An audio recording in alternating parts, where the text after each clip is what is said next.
News, we have a look into the new anti-bullying campaign as well as the start to Holocaust Awareness Week. Then we have a wrap-up of the rugby season so far, as well as how the English Department's Center for Literary Publishing is going to be spending its new $15,000 grant. All this and more, starting on CTV News now.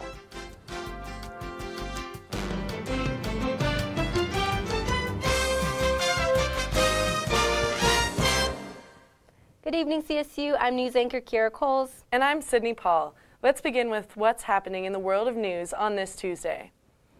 Each week, the Student Fee Review Board meets to evaluate the budgets of various departments across campus. The CSU Health Center, the University Center for the Arts, and others presented their budgetary proposals to the board at yesterday's meeting. The review board is made up of students from a variety of different majors who come together to be the student voice in how increasing student fee costs are being used. And so really our job is to just evaluate those extra costs and evaluate their budgets and see where they're at because we're paying a lot of money into these fee areas. So really we have the say on behalf of students. While the review board is full for this semester, students are able to sit in on the meetings, which happen every Monday from 4 to 6 o'clock in the Laurie Student Center, and applications for next year's board are being accepted in the spring. In remembrance of those who lost their lives in the Holocaust, the Jewish community here on campus annually creates a visual tribute in their honor. CSU students gathered outside of the plaza on Friday afternoon to pay a great homage. So it's Holocaust Awareness Week, and so we're laying down flags for the people that died. The Field of Flags is set up annually to honor the victims, with each flag representing a different demographic of people. The flags represent, each flag represents a certain amount of people. I believe it's 5,000 people that were killed during the Holocaust in the concentration camps or otherwise, and each color represents a different group of people that was affected by the tragedy. So yellow represents the Jews, the red, Soviets, etc. The Holocaust ended in 1945. We're kind of in the last generation of the survivors. They're kind of dying off, but it's important to hear their stories and just keep talking about it. But Jewish communities here on campus are emphasizing the importance of keeping the memory of the victims alive. I mean, it's just, so many lives were lost, and it's so important to remember it, to avoid it in the future, and to make sure something like this will never happen again to anyone. My whole family was killed in the Holocaust, so for people who, just to have people understand what that, what it means to lose your entire family, your entire legacy, and not know because a group of people or a certain man was so hateful that he didn't want them to exist anymore. Holocaust Awareness Week continues through Friday. For a schedule of upcoming events, visit holocaust.colostate.edu. According to the Women and Gender Advocacy Center, for survivors of interpersonal violence, forming strong support systems can be a critical tool for coping with and recovering from trauma. The WGAC created 2 new workshops for the 2017 to 2018 school year. These workshops offer 3 different groups as part of their services, including the General Support Group, the Secondary Survivors Workshop, and the Body and Mind Group. These groups are open to CSU students of all genders, and participation is confidential, so members can remain anonymous. The support group is held every Friday from 3:30 to 4:45 p.m. in Student Services Room 112 and is open to any survivors of interpersonal violence, such as sexual assault, stalking, and/or relationship violence. Survivors can share their stories and advice during these weekly discussions. The Playground Confidence Seminar held by Kaizen International Black Belt Academy welcomed kids into the dojo this weekend to learn about anti-bullying tactics as well as talk about the effects of bullying. This seminar focused on the power of words, standing up for others, and being a buddy, not a bully. Reporter Christina Lane explored CSU students' personal experiences and opinions on the long-term effects of bullying. Last Saturday, the Kaizen International Black Belt Academy held their Playground Confidence Seminar for kindergartners through 3rd graders. The anti-bullying seminar included workshops and presentations to teach children the importance of understanding what to do if you or someone you know is being bullied. The lasting effects of bullying for me personally was confidence. The reality of it is I really think the solution to bullying is the youth. is the kids, because they're the ones witnessing it, they're the ones working it. So if we give them the tools to deal with it themselves and to be able to cope with that, I think we're going to have a better outcome in decreasing the amount of bullying that's happening. If you have that one kid out of a dozen that knows that's not okay, this is not right, and they know how to make the difference, then that's going to make all the difference in the world. Be a buddy, not a bully! Kaizen International plans to continue their seminars and hopes to teach children of all ages that bullying does affect others. I'm Christina Lane with CTV, and we're here in the LSC talking to students about the long-term effects of bullying. I think that through my 4 years here, I've seen kids progressively through my degree not ask more questions because they feel threatened by other kids. When you're in school, your social behaviors and your social acceptance of other people are ingrained in your attitude, and they follow through, and they are seen in your adult life and how you treat people. I mean, when I was younger, we were taught like the golden rule, which is treat others how you want to be treated, and I don't feel like that was emphasized enough. I think we see in society today is with mass shootings that kids really do have like effects from being bullied, and whether it's physical or mental, that it leaves a lasting effect. It's clear to see that students see the long-term effects of bullying, and they agree that children should be taught to be a buddy and not a bully. Event coordinator Chris Bockenberg plans to hold these seminars every 3 months in hopes that by providing these anti-bullying tactics to children early on, it will show them the impact words have on others and therefore decrease bullying incidents in the future. The CSU English Department's Center for Literary Publishing has received a $15,000 grant from the National Endowment for the Arts. The center allows CSU grad students to gain hands-on experience with the publishing industry. The funding will allow the center to produce 2 issues of the Colorado Review, as well as a title in the Mountain West Poetry Series. Receiving the endowment is an achievement for the English Department because there are a limited amount of grants given each year. There were only 48 grants given in the literature category this year to all kinds of really fabulous projects all across the country. And so for an entity in the English department to get a grant from the NEA is really a feather in its cap. For more information on the Center for Literary Publishing or to donate to the Colorado Review, visit coloradoreview.colostate.edu. The Foothills campus is home to CSU's composting machine nicknamed Oscar, which has been running since 2011. Oscar receives food waste from various locations on campus and composts it. According to Housing and Dining Services, Oscar receives 2,000 pounds of waste a day and has helped divert 93% of food waste away from landfills. Maggie Gilman, a senior studying human dimensions of natural resources, spends more than 20 hours a week composting food waste. According to Gilman, composting is important because it's better for the environment. In comparison to landfills where organic waste will rot and produce high levels of methane, composted organic waste produces significantly less methane. Gilman also said composting has become important in agriculture as a way to replenish nutrients to crop soils. Composting diverts waste from landfills, and Fort Collins hopes to close the Larimer County landfill by 2025. To get involved with this green initiative, visit collegian.com. Did you know that one of Fort Collins' oldest sandwich shops started as a CSU class project? The 30-year-old B&B Pickle Barrel was written up as a proposal for a business course decades ago. Former CSU student Robert Bob Picaro and Brenda Smith opened their restaurant in 1988. The sandwich shop, which still uses its original exterior sign, is open 6 days a week and currently makes about 1,000 sandwiches weekly. Smith hopes to add a bakery to the restaurant in order to bake all the bread in-house.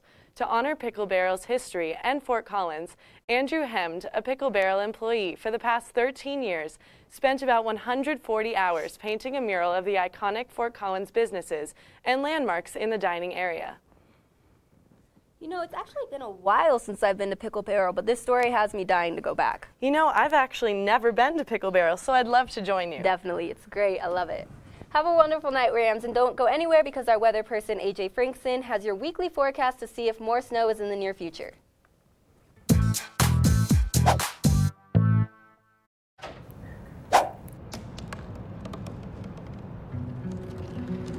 They said I couldn't dream. Called me a piece of trash and swore that's all I'd ever be.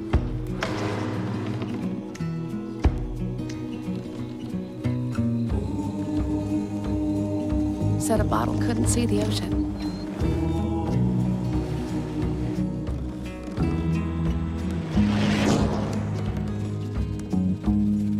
give up. Go back to the dumpster.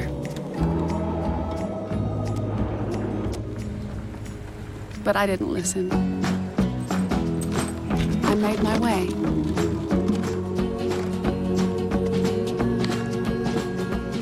And now, I am what I've always wanted to be.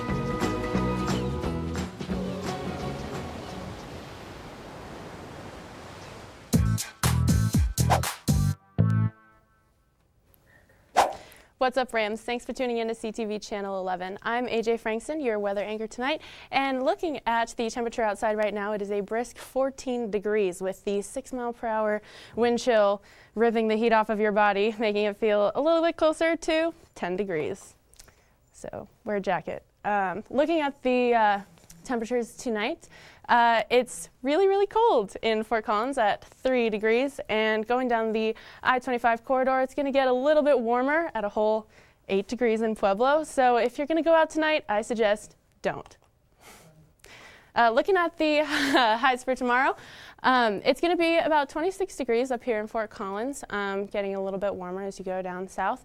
In the mountains, it's going to be a whole 37 degrees over in Grand Junction, but that's really far. So I would suggest if you're going outside tomorrow in Fort Collins to wear a jacket or two. All right, and if you are really organized, unlike me, and like to plan your days by the hour, tomorrow it's going to be super cold in the morning and kind of cold in the afternoon, but it's going to get a little bit warmer, so probably bundle up because it is, after all, winter. And throughout the week, it's going to get a little bit warmer, actually. We've got 43 whole degrees on Sunday. So if you're into hiking and all that jazz, I would suggest taking your friends out and enjoying the nice, warm sun that we have to offer here in Colorado. So that's all I got for you. But up next is Tara Barrio discussing rugby.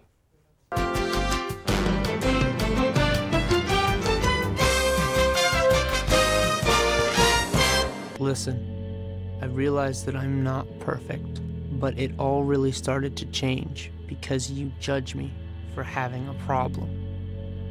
No one is going to know that I need help. I need help. I know that no one is going to judge me for having a problem. I realize that I'm not perfect, but it all really started to change because you listen. Look at you. You're at the top of your game. You're unstoppable. Nothing can throw you off track. Wait, is that your car? Uh-oh. Yeah, I saw that coming. That will throw you off track. You're looking at around 10 grand in fines, legal fees, and increased insurance rates. Let's try this again. Smart move. Because buzz driving is drunk driving.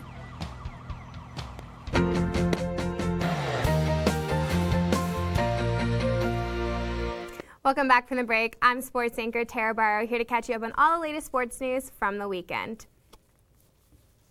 Women's softball traveled down to Tucson, Arizona, where they attended the Hill and Brown Invitational. The bats were hot for the Rams, where they picked up 3 more wins against University of Montana, Bryant, and Troy. The Rams came out on top in Game 1, defeating the University of Montana with a win of 3-1. In Game 2 for the Rams, the bats stayed hot, scoring 3 runs in the first 2 innings, but Bryant didn't back down and tied the game in the 3rd inning. Rams were not backing down, though. In the next 3 innings, the Rams scored 6 more runs. Karina Gamboa's bat stayed alive coming into Arizona, hitting yet another solo shot in the 4th inning game 1, starting a rally for the Rams. Amber Nelson started the scoring for the Rams in the 6th inning with a double to left to score another run for the Rams. Freshman Tara Shawin also blasted another home run in the 6th inning, giving the Rams a 9-3 lead. This is Shawin's 2nd home run of the season for the Rams. Held their lead and ended the game on top, winning 9-4. The Rams defense was on fire in Game 3, giving the Rams their first shutout win in the season, 5-0. Gamboa led the offense with 2 RBIs and 3 hits, while Sarah Music scored 2 runs. Bridget Hutton earned her 4th win of the season while earning her first complete shutout as well. Unfortunately for the Rams, the perfect record came to an end on Sunday when they took on the University of Arizona, losing 3-0. Both teams were having a hard time getting anyone on base for the first 3 innings, but the Wildcats found a way in the bottom of the 4th, scoring 2 runs to take the lead on the Rams. The Rams' Tara Shadowin recorded the first hit in the 6th inning for the Rams to break what was almost a perfect game for the Wildcats. But that one hit wasn't enough for the Rams, as the Wildcats were able to score 1 more run in the bottom of the 6th and go 3 up, 3 down in the top of the 7th, ending the game for the Rams. On the bright side, the Rams are off to their best start since 1997, where they had started their season going 8-0. The Rams now head into their first home opener February 27th with a 7-1 record, ready to take on UNC at 3 p.m. On Saturday, the men's basketball team took on Fresno State and just couldn't find their momentum. The Rams lost 86-65. CSU was led by senior Che Bobb, scoring 15 points, and redshirt Nico Cavacho had 14 points and a game high of 11 rebounds. This was the 14th game this season where Cavacho led the Rams in rebounding. The men's basketball will return home tomorrow at 7 p.m., ready to take on Boise State. The Colorado State women's basketball team battled hard in their annual Pink Out game, where they took on Fresno State in overtime, but were unable to come out on top, giving Fresno State a victory of 75-64. The CSU offense was led by senior guard Stein Ostagulin, who recorded a game high of 21 points. Sophie Tregeson and freshman guard Grace Kalavu scored 9 points, while freshman guard Laura Devo shot 3 for 6, scoring 8 points. Even though the Rams' defense was unbreakable, they were unable to keep Fresno State from scoring. The results from Saturday's game broke the Rams' 6-game winning streak. The women's basketball team will travel to Boise State tomorrow starting at 7 p.m. Congratulations to junior swimmer Haley Riley on being named Mountain West Swimmer of the Meet. Riley broke yet another program record on Saturday. Riley is the first swimmer to be named Mountain West Swimmer of the Meet since Kristen Snyder in 2004. The Rams finished in the 5th place in the Mountain West Championship under head coach Woody Woodard. Congratulations to our own Colorado State swimming and diving team on a very successful season. This weekend, the CSU rugby team took on University of Denver, coming out on top, winning 56-15. I got the chance to sit down with a few of their players and ask them about rugby, what rugby means to them, and what they expect for their upcoming season. The unique thing about the sport of rugby here at CSU is not only attracts local players, but as well as the international. Here's what one freshman player from Singapore had to say about rugby here at CSU. When I first joined, it was really interesting because it was such a high level of play that was a lot different from high school, and so that definitely took a lot of, I guess, acclimatization to the attitude on the team. And then as soon as you got past that, it's just a bunch of really good guys that are out here to play and compete day in, day out, so it was really cool.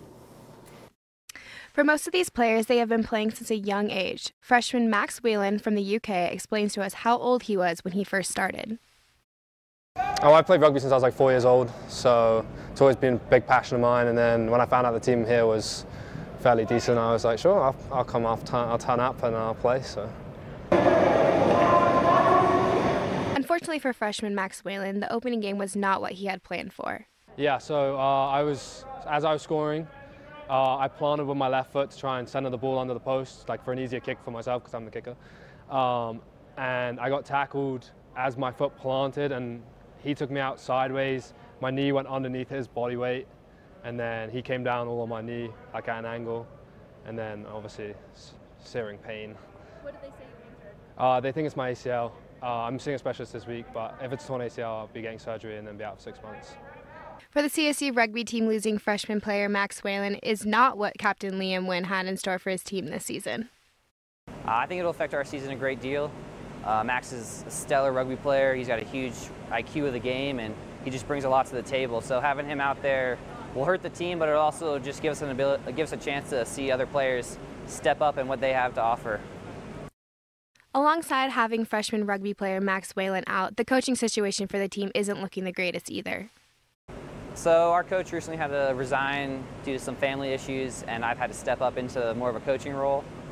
So I've had to help run practice, draw those practices out a little bit in advance, and just work with the players and show them, like walk them through drills so that we could still progress as a team and we didn't fall off due to unforeseeable circumstances. Even though Wynn has had to step up as more of a coach than the captain, he has taken this role as an honor. It's a great honor to me. I've been playing with a lot of these guys for 4 years, and just to know that they think that much of me and have me represent them on the field as their captain and off the field, yeah, it's a great honor. With all that is going on, CSU rugby boys still have high hopes for this season. As far as the season goes on, we have 2 more games against Utah State and Utah Valley. Those are more league, a lot more competition, so we're excited for those and just use what we learned against DU, against them, and just keep working on those basics at practice and just hopefully make a good playoff run this year. For more information if wanting to join the men's rugby team, you can contact Max Wyman by his email at maxwyman@wyman.us. Good luck to the men's rugby team for the rest of their season. The men's rugby team is always looking for new team members. If you or anyone you know may be interested, contact Max Wyman. Tune in next week for more news about upcoming season of CSU sports, but don't go just yet. Next up, we have Lauren Wilson giving you all you need to know about entertainment.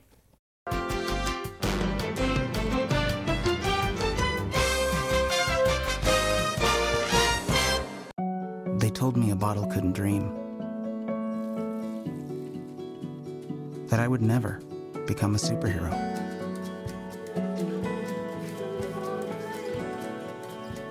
But I learned how to fly. Just to come back in a new disguise. And be the hero that I've always wanted to be.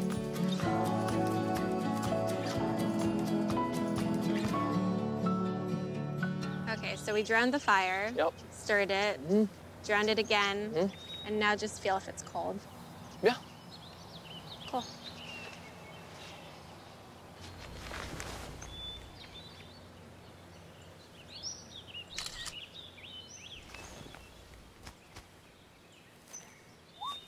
Smokey just gave me a bear hug. I know. I already posted it.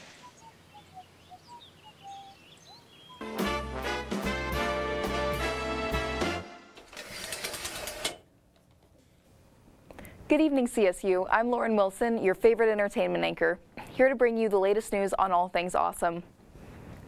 The Winter Olympics in Pyeongchang are in full swing, and boy, are there some amazing athletes competing. But it wouldn't be a worldwide sporting event without a little drama. Monday's opening of Olympic ice dancing was overshadowed by a major wardrobe malfunction. Early on in her performance, one of the French female ice dancers accidentally exposed her torso when the clasp behind her neck caused her costume to fall down. According to reports, the incident made her and her partner fearful and distracted during the rest of the show. This comes as quite a shock. I always thought the French were comfortable with nudity, but apparently not. The Pepsi Center and Red Rocks receive a lot of attention for their concerts. But did you know that Fort Collins has a pretty awesome music scene of its own? One of FOCO's most popular music venues is Hody's Half Note, located on College Avenue. I had the chance to interview one of the bands and watch them play. Let's check it out. Hody's Half Note is one of the best places to see live music in Fort Collins. Every week, it offers multiple opportunities to discover both famous and upcoming artists. Last Saturday, Hody's showcased the Mighty Pines, a bluegrass fusion band from St. Louis, Missouri. The band formed 5 years ago, and since that time, it has been hard at work trying to share its songs outside of St. Louis. Bluegrass and acoustic music, and mix it with sort of some indie songwriting sensibilities, mixed with some really fun bluesy rock and roll. The Mighty Pines sound has been compared to the Eagles and Crosby, Stills and Nash. But the band believes their music, which incorporates both traditional and modern musical elements, has a unique sound that anyone can find something to like about. The Mighty Pines are currently on tour to promote their latest album, called Lonesome Blues. They recommend starting with the first song, called Great Divide, to get a sneak peek of the album's essence. Listen to the first track on our new record. The record's called Lonesome Blues. The track is called Great Divide. Just listen to that first track. That'll get you in it, and then just go through the record. Hody's Half Note, formerly called the Starlight, is a highly popular venue. Historically, the location has hosted such artists as John Mayer, Rise Against, and even Vanilla Ice. Now, the Mighty Pines have left their mark on Hody's, and they promise to be back soon. Although some songs may be new, their love of music will be exactly the same.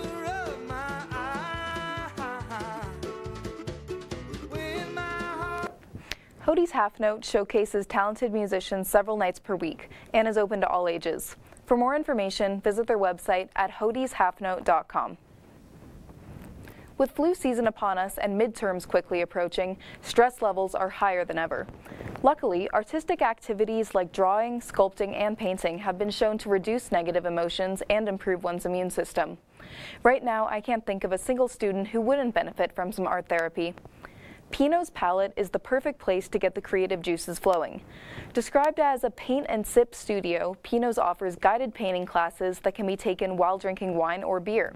And if you're not 21, you can still enjoy a non-alcoholic beverage while you work. Pinot's provides all artists with their own canvas and workspace, and it also gives you all the art supplies you will need to create a masterpiece. Wine is an additional fee, but if you're like me and you need it to unleash your inner artist, I'd say it's worth every penny. Check out Pinot's Palette when you need a break from the stress of studying. This Thursday evening, the guided class will teach students how to paint a starry galactic tree. But more importantly, bottles of wine are half price. Marvel's new movie Black Panther premiered in theaters this weekend, shattering box office records and proving that most people don't care about race. They really just care about cool superpowers and special effects. The film features a primarily black cast and was directed by Ryan Coogler, an African-American creator. Black Panther tells the story of T'Challa, the future king of Wakanda, preparing to take the throne after the death of his father. These plans are interrupted by the emergence of a villain with a vendetta. So T'Challa must summon the full power of his superhero alter ego, Black Panther, and fight to claim his rightful place as king. Black Panther currently has a score of 97% on Rotten Tomatoes and has already grossed $235 million since the holiday weekend. According to my own estimates, approximately 67% of the revenue has come from popcorn sales. Well, Rams, that's all I have for you. Be sure to tune in tomorrow for Local Beats so you can stay up to date with all the hottest local music. I'm your host, Lauren Wilson, and I thank you for tuning in tonight.